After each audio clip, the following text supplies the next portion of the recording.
जय श्री कृष्णा, राधे राधे। तो फ्रेंड्स, कैसे हैं आप सब? आशा करती हूँ कि बाल गोपाल की कृपा से सभी स्वस्थ और मस्त होंगे। तो फ्रेंड्स, अब तक मैंने कार्तिक मास का 21 अध्याय का महात्म्य कह चुकी हूँ। आज मैं कार्तिक मास का जो कि 22वां अध्याय का महात्म्य कहने जा रही हूँ। तो कल मैंने जो कि कार्तिक मास की कथा सुनाई थी कि कैसे चोल देश के राजा और विष्णुदत्त में झोंकी हुई कि भगवान विष्णु की भक्ति करते हैं। भगवान विष्णु तुम्हारे तुलसी पत्र से तुम्हारे ऊपर प्रसन्न होते हैं कि हमारे यज्ञ दान हवन आदि स्वर्ण आदि मोती से प्रसन्न होते हैं। तो भगवान विष्णु की दोनों ही भक्ति करना शुरू कर दिए। यहाँ विष्णुदास भी भगवान विष्णु की भक्ति में अपनी जो कि निष्ठा के साथ लग गया और वहाँ चोल देश के राजा भी भगवान विष्णु की भक्ति में सारे जो कि अपने खजाने के भंडार खोल दिए। तो आइए देखते हैं आज के इस कथा में कि भगवान विष्णु किसको दर्शन देते हैं, किसकी पूजा से प्रसन्न होते हैं।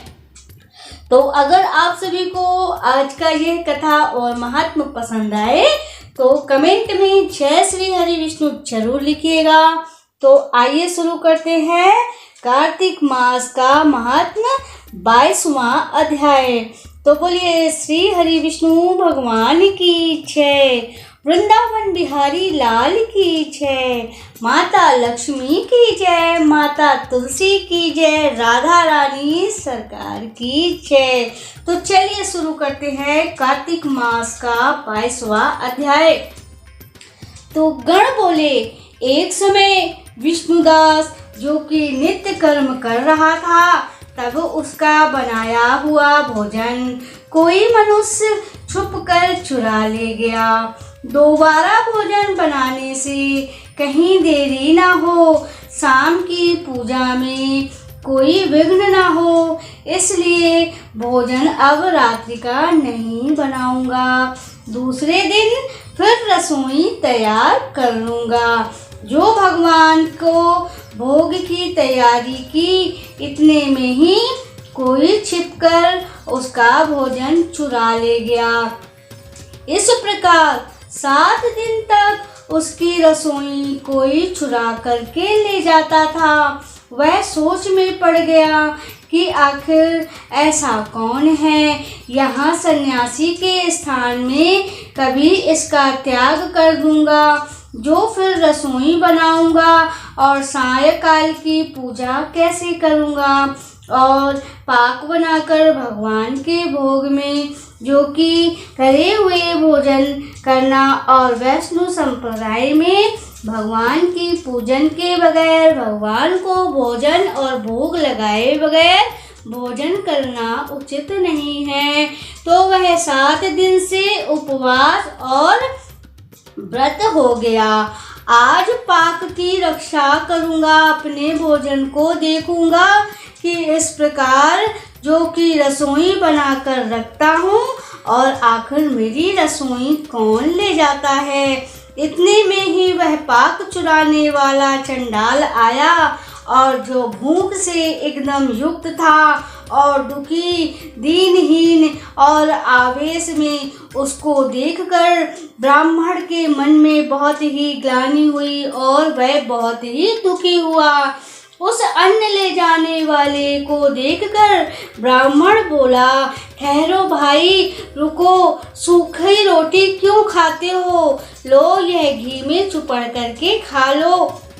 ऐसा कहते हुए जो कि चंडाल ब्राह्मण को अपनी ओर आते हुए देखकर डर गया और वह चंडाल दौड़कर भागने लगा। जब वह भागने लगा तो वह गिर गया और उसे मूर्छा आ गई। वह ब्राह्मण उस मूर्छित चंडाल को देख करके अपने वस्त्र से हवा करने लगा। तब वह चंडाल उठ करके खड़ा हो गया। तो विष्णुदास ने उसे जो कि देखा, शंख चक्र गदा और पद्मधारी नारायण के रूप में देखकर, जिनके पीले वस्त्र, चार भुजा और छाती में लक्ष्मी के चिन्ह, जो कि किरीट पहने हुए और असली फूलों के समान प्रकाशमान, जो कि कौसुम्भ मणि से सहित देखकर स्वास्तिक भवों से युक्त ब्राह्मण ने उनको देखकर दंडवत प्रणाम करके स्तुति करने लगा और नमस्कार करता हुआ जमीन पर गिर गया। तभी इंद्रादि देवता वहां आए और गंधर्व अप्सराएं नाचने लगी। वहां स्थान पर सैकड़ों विमान से देवता और ऋषि गणों से भर गया। तीनों ओर जो कि बाजे का शब्द होने लगा। फिर विष्णु भगवान, जो कि स्वास्तिक व्रत वाले, अपने भक्त को आलिंगन करके अपना स्वरूप उसको दे करके वैकुंठ को ले गए। सुंदर विमान में बैठे हुए विष्णु को समीप से जाते हुए विष्णुदास को, जो कि राजा चोल ने देखा और वैकुंठ लोक को जाते हुए देखकर अपने गुरु मृदुगल से बोलकर चोल बोला, जिनकी स्पर्ध में मैंने दान आदि किए और यह विष्णु रूप को धारण करने वाला ब्राह्मण वैकुंठ को जा रहा है। दीन युक्त जो मैंने इस वैष्णव चैत्र में हवन किए, दान आदि से ब्राह्मणों का जो कि मन प्रसन्न किया, आज तक भी विष्णु मुझसे प्रसन्न नहीं हुए। विष्णु के दास की भक्ति को देखकर भगवान ने उसको साक्षात्कार दिया। इसलिए दान और यज्ञ से विष्णु को प्रसन्न नहीं किया जा सकता। यह बात राजा को भी समझ में आ गई। तब राजा अपना जो कि भांजे को गद्दी पे बिठाकर वह बचपन से ही यज्ञ और दीक्षा में राजा लीन रहे, इससे उनके कोई पुत्र नहीं हुआ था। इसलिए तब उन्होंने अपने देश के अपने भांजे को राजा का अधिकारी बना करके फिर चोल यज्ञशाला में जाकर अग्नि के आगे स्थिर होकर विष्णु से प्रार्थना करने लगे, हे विष्णु, तुझको वाणी और कर्म से स्थित भक्ति दो। यह कहकर सबके देखते ही देखते अग्नि में राजा कूद पड़े। फिर मृदुगल ने उन्हें क्रोध से अपनी उन्होंने शिखा उखाड़ करके फैला दी।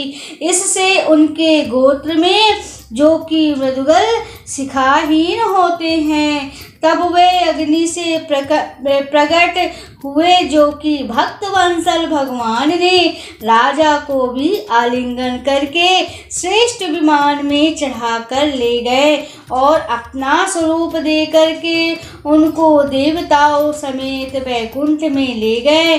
जो विष्णुदास है वही तुम पुण्यशील हो गए हो और जो चोल राजा है सो सुशील हो गए हो। दोनों ही बराबर वाले और दोनों ही हमारे द्वारपाल हो गए हो। तो इति श्री समाप्त। आज जो कार्तिक मास का 22वां अध्याय भी समाप्त होता है। तो आशा करती हूँ कि आप सभी को आज यह कार्तिक मास का 22वां अध्याय अवश्य ही पसंद आया होगा। अगर आप YouTube चैनल में देख रहे हैं तो चैनल को सब्सक्राइब करना मत भूलिएगा और अगर आप Facebook पेज में देख रहे हैं तो पेज को फॉलो कर लीजिएगा। लाइक, कमेंट और शेयर भी कीजिएगा। नोटिफिकेशन के बटन को दबा करके ऑल जरूर कीजिएगा, जिससे हमारी सभी वीडियो आप तक पहुंचती रहे। अपना बहुत ख्याल रखिएगा। हम फिर से मिलेंगे एक नई वीडियो और एक नई जानकारी के साथ। तब तक के लिए जय श्री हरि विष्णु, जय श्री कृष्णा, राधे राधे।